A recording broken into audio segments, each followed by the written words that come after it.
अस्सलामुअलैकुम सामीन। 2 रबीउल अव्वल है, 29 सितंबर है।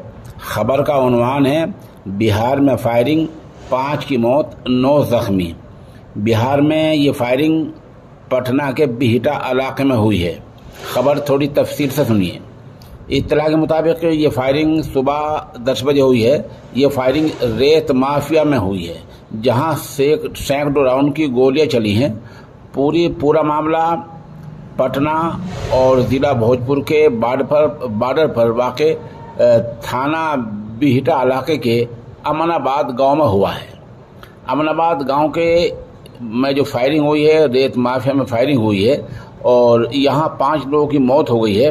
पुलिस ने अभी तक एक की मौत को आउट किया, यानी एक आदमी का नाम लिया है। पुलिस ने बताया कि 25 साला विमलेश कुमार की मौत हो गई है। बाकी जो 4 हैं उनके नाम अभी पुलिस ने आउट नहीं किए हैं। 9 लोग इसमें जख्मी हो गए हैं।